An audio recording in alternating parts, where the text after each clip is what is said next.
Salut à tous, c'est Lunaris. Aujourd'hui, le test du Lexmoto Pegasus 300 de 2022. Allez, c'est parti.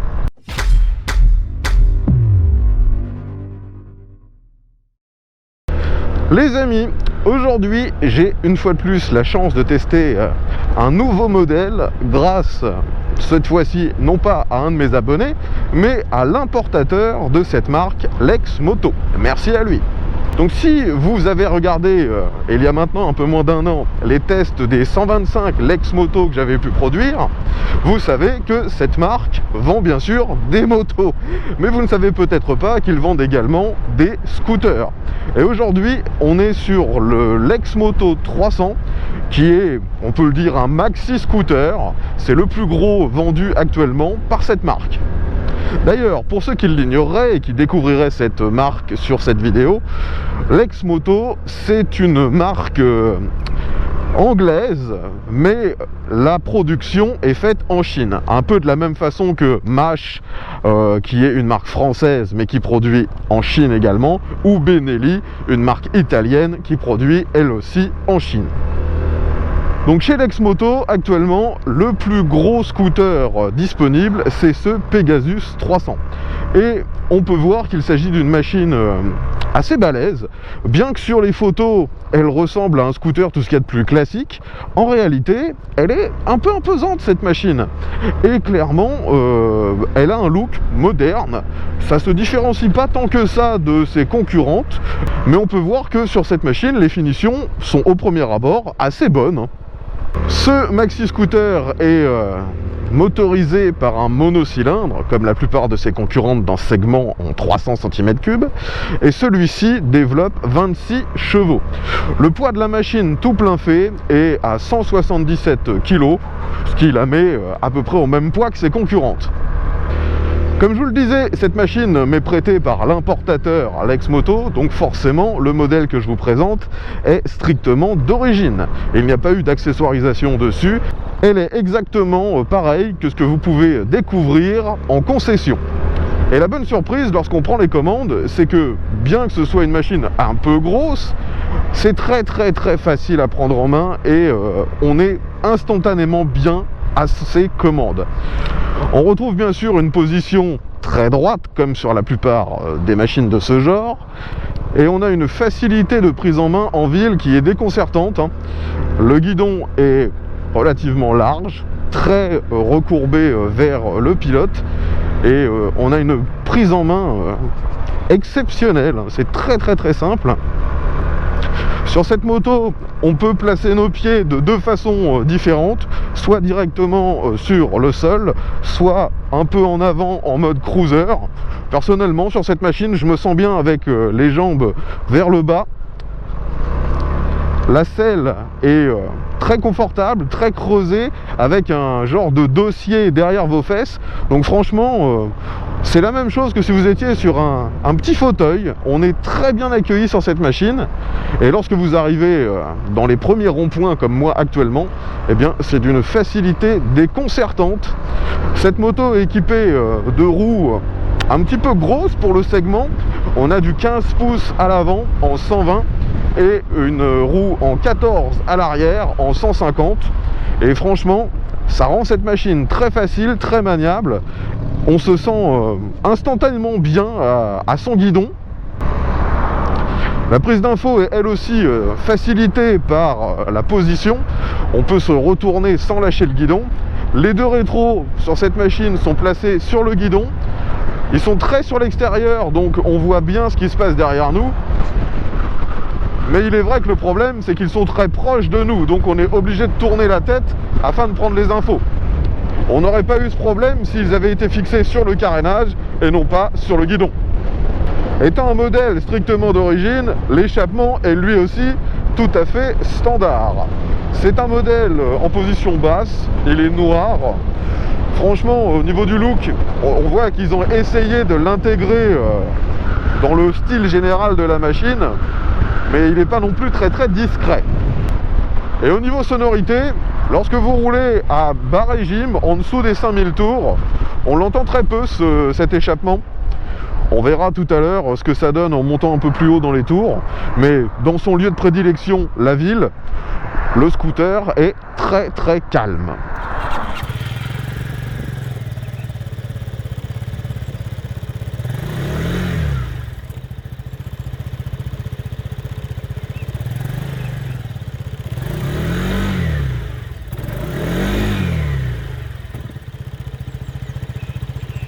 Alors ici, je sors de l'agglomération, j'accélère un peu.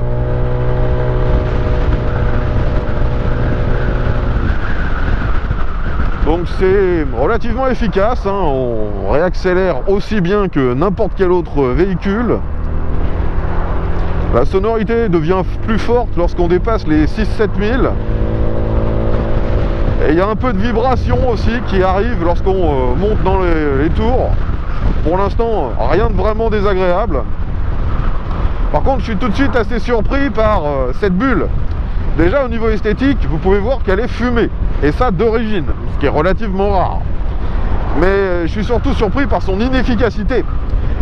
J'ai même l'impression que je serais mieux s'il n'y en avait pas.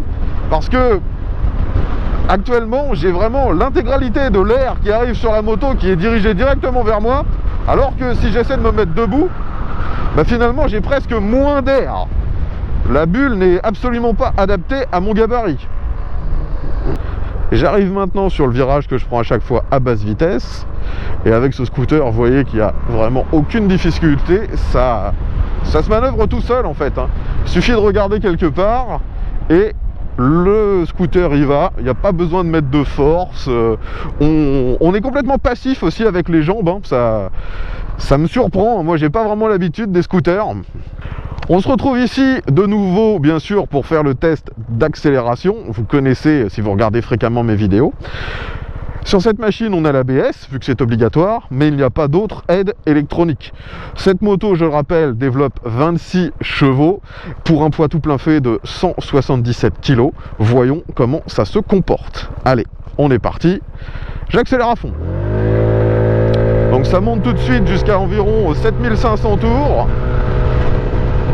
On arrive assez rapidement à 80, 90, 95 et 100. Maintenant je freine, donc le frein arrière freine plutôt bien, freine même très bien. Et le frein avant, en complément, il freine aussi plutôt pas mal. C'est d'ailleurs assez surprenant, on a la sensation que le frein arrière freine presque mieux que le frein avant. Maintenant les amis, un petit test de demi-tour. Donc ce genre de scooter, normalement c'est fait pour la ville, ça devrait braquer plutôt bien. Je fais le test de la même façon que d'habitude. Donc je braque à fond et j'essaie de rester droit. Alors avec les scooters, j'ai toujours l'impression de manquer de maîtrise parce que j'ai pas d'embrayage forcément.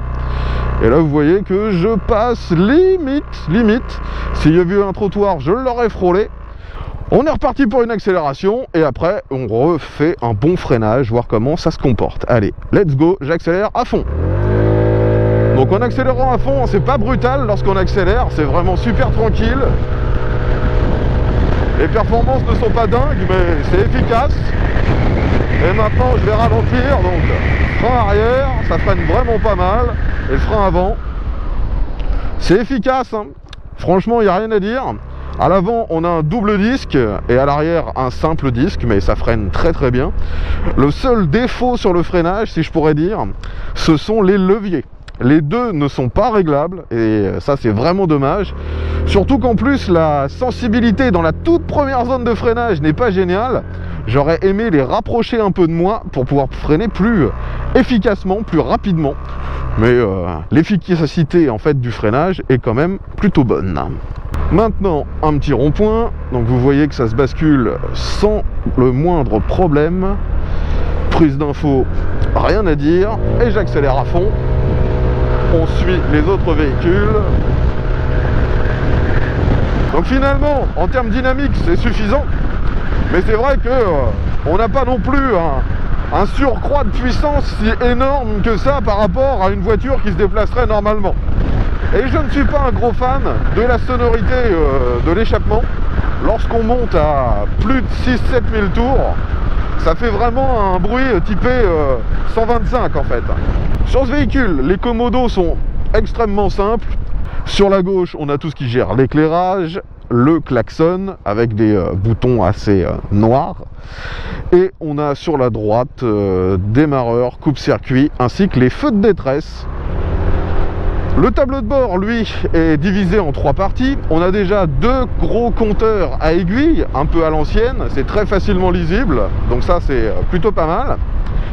Et on a au milieu un écran, plus moderne bien sûr, un écran couleur, qui vous indique également votre vitesse. Vous avez la température du liquide d'enfroidissement, la jauge d'essence, une horloge et aussi la tension de votre batterie. La seule info qui me manque, que j'aurais aimé avoir, c'est la consommation moyenne et instantanée.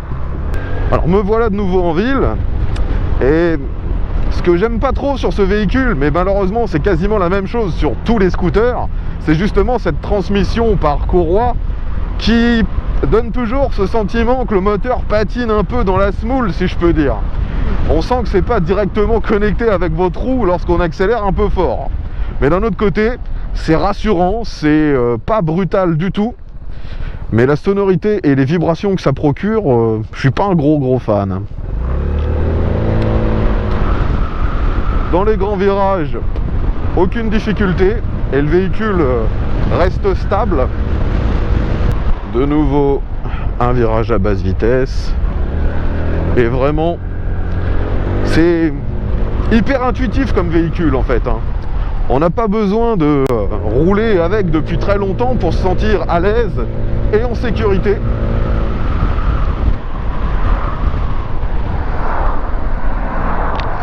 Là on va faire un redémarrage en côte, donc vous voyez je suis quasiment à l'arrêt, je suis à 5 km/h et j'accélère à fond en côte.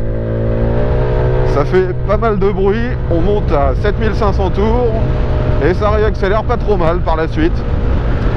Ce que je trouve bizarre par contre, c'est lors des fortes accélérations, j'ai jamais vu le compte tour dépasser les 7500, 8000. Je me demande en fait si le compte tour graduait jusqu'à 11 000, si c'était réellement nécessaire.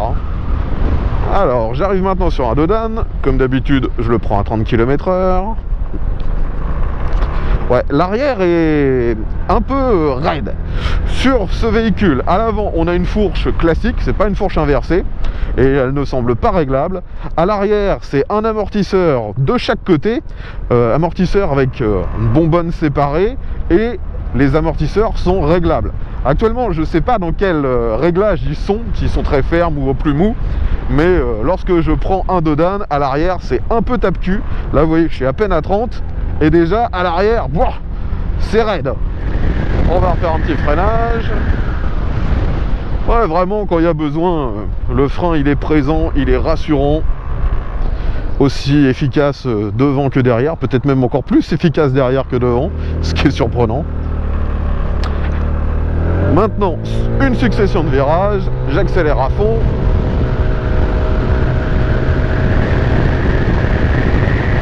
Et même si c'est pas un véhicule avec des prétentions sportives, eh bien on peut s'amuser quand même un petit peu.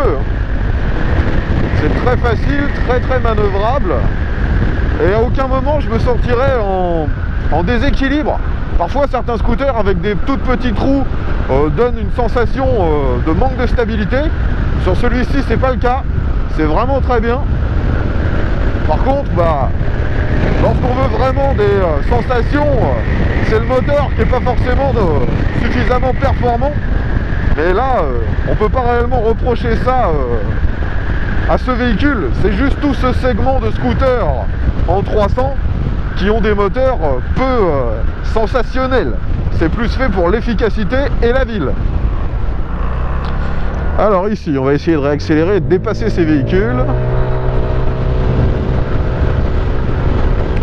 Donc vous voyez qu'il n'y a pas de problème.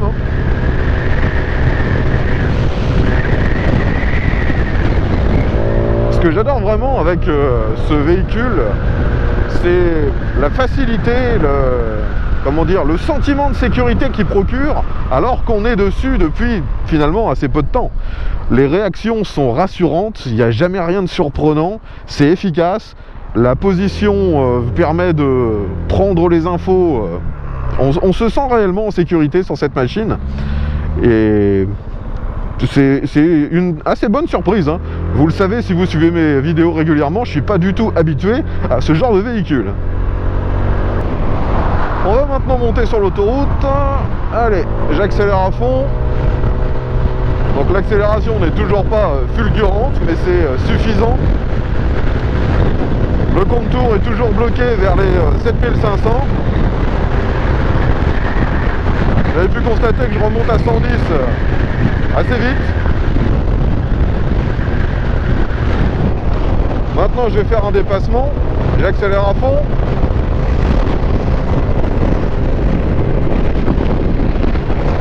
Donc une fois qu'on est à plus de 110, ça reprend pas énormément de vitesse. Et je pense que 130, 135, ça doit être le maximum pour ce véhicule. On arrive à 9500 tours lorsqu'on est à 135.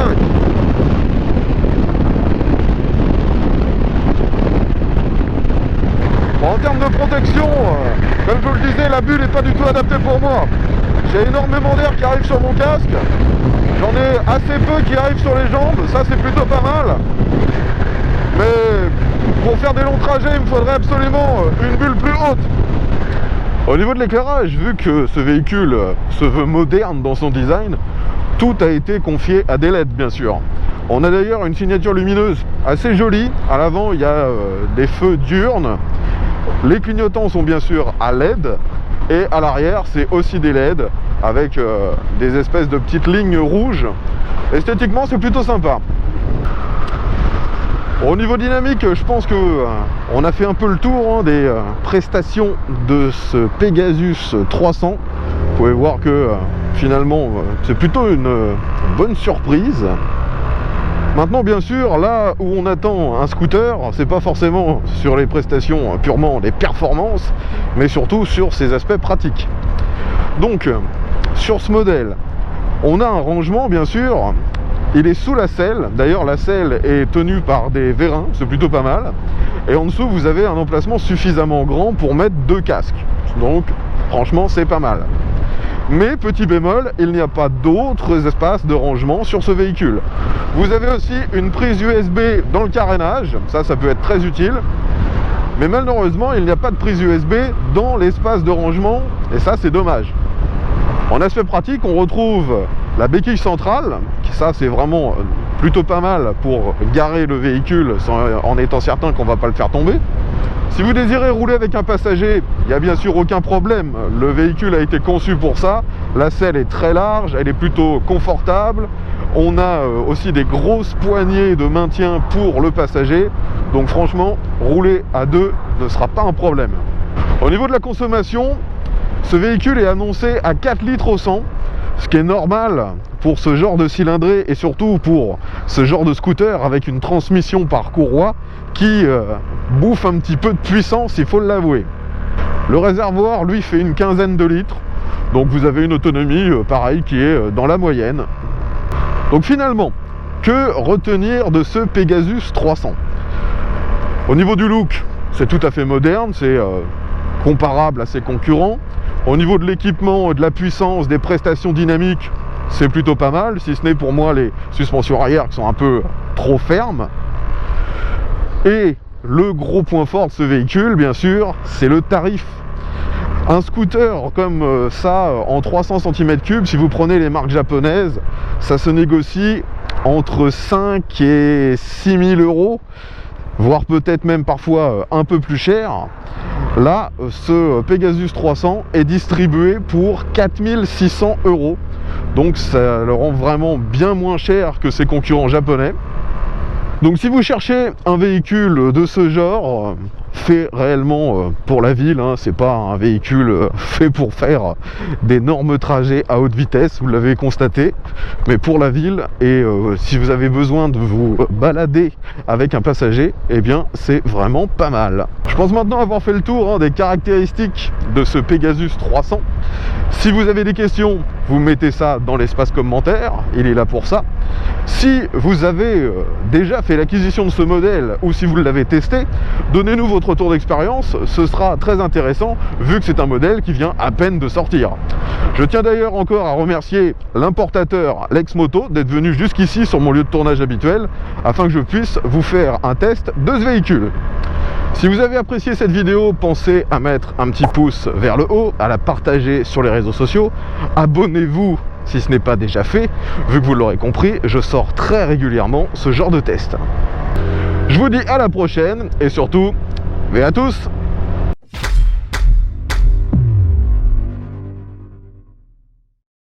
Ce qui est vraiment surprenant avec ce véhicule, en fait, c'est la manœuvrabilité. Tout à l'heure, on a vu que le angle de braquage n'était pas exceptionnel, et pourtant, regardez ici, je suis sur un tout petit rond-point, et je tourne quasiment sur moi-même.